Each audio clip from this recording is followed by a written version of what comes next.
I'm here talking to Neil Haylock, and he's the master builder of these instruments, and this is his workshop. And my name's Chuck, and this is my friend Neil, and we've been good mates for a while. Coming into this workshop has been a real eye-opener for me, so we're just going to talk a bit about what happens there. And I've been the builder of these things, and he's been the player.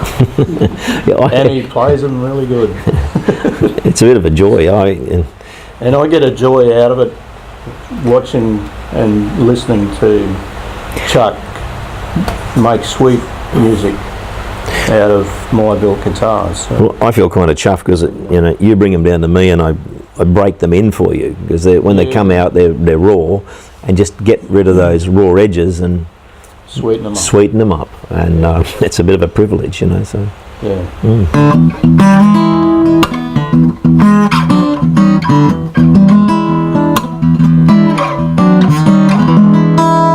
Well, this is the whole journey in one little piece here.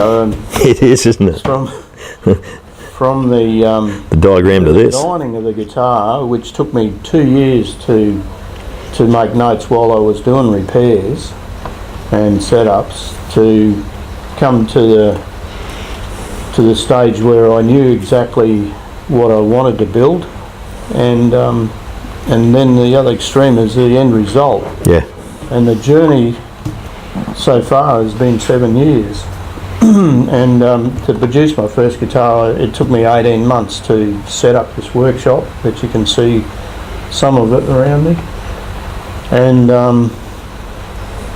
as I went, I had to build more jigs. I built benches and jigs for the profile of the guitar, and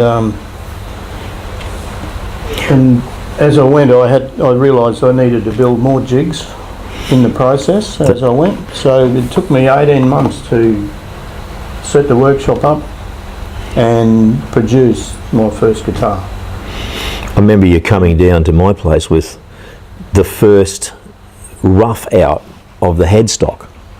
Yeah, which you can actually see here, and just that's my little sketch for the outline of the headstock. Yeah. And I remember you bringing this headstock to me that was just, it was out of MDF actually. You cut it out of MDF, and so I think that's the shape we're going to go with. And and there was a reason why it was that shape, and it was fascinating, all that thought and process and that had gone into bringing it to that place. Amazing things. And the first thing you really do is bend up the sides, and that's a bender. Steam bend the sides, put it in the jig. I leave it in the big jig for 3 months to let it settle completely. I have another working jig here, which is quite light. You can pick that up with one hand, and it goes from that into that, and that exposes a bit of the sides so that I can actually do my planing and get those widths of the sides. And you made that? And I made all of this. Yeah. All of these jigs I've made myself, all my benches, everything in this workshop, except the machinery that I cut it out with. And I guess in a way, if I'd have known how much I was going to outlay to start with, I probably wouldn't have started. Because there's 22 grand sitting in this workshop.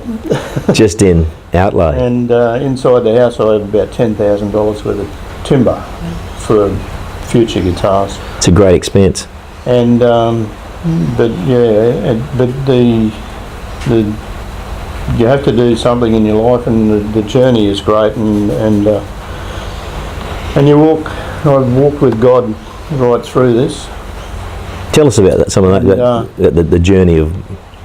You were saying to me some time ago about how you come to the workshop and you really so much want Him with you when you're here. And yeah, I slip sometimes, like we all do, and I'll get up in the morning and I might be in a funny mood, and I'll walk up here and I don't have the Lord with me. And sure as eggs, I will mess something up. And it teaches me a lesson. Every time it happens, there's been a mistake on a guitar, and you never forget those mistakes. And The secret is to get up in the morning and ask him to be with you all day. Yeah, there's that. And, there's that placement of yourself back in his realm, not trying to drag him into your realm. Exactly, and we're all on this planet trying to steer our boat. And when you release that rudder, And say, all right, yeah. say, okay, help me today, Lord. It's a place of ease. It's a place of ease. Yeah. Yeah, it's great. So, Tell us a bit about how you came to actually find the relationship with God, or maybe God found you. I guess I was wandering around like a chook with his head cut off, trying to do all my own stuff, and I did actually meet a nice lady that was a believer, and she steered me in the direction of going to a Pentecostal church, and I was saved there. I actually was blown over and saw the light, and You wouldn't forget it in a hurry. I wouldn't have forgotten it. And I had confirmation probably a week later by a hand on my shoulder while I was sitting in my kitchen reading the paper. Right, so, And it was you're talking about it. God was going, There's a presence of, it's okay. And I felt a hand on my shoulder, and it was so real, and it didn't scare me, but I turned around, it felt like somebody was there. Just aware of the presence And of it God. was just, I realised that it was confirmation saying, you're on the right track. And so I have never forgotten all of that, and Keeps taking you forward, yeah. Learning process all the time. Oh yeah. So, Yeah.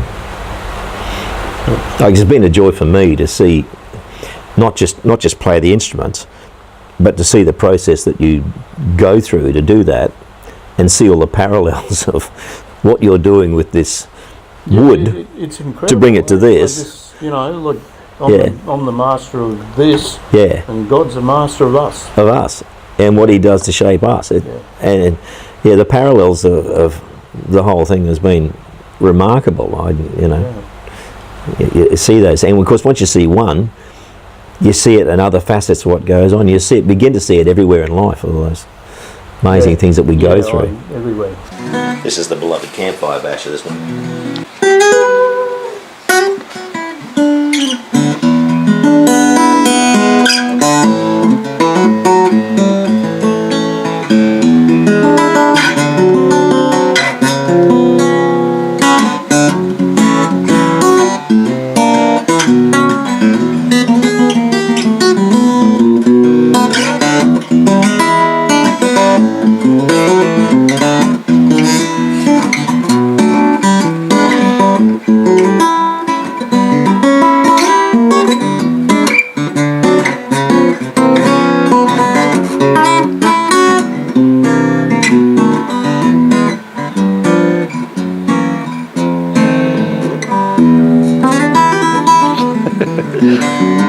And it's such a joy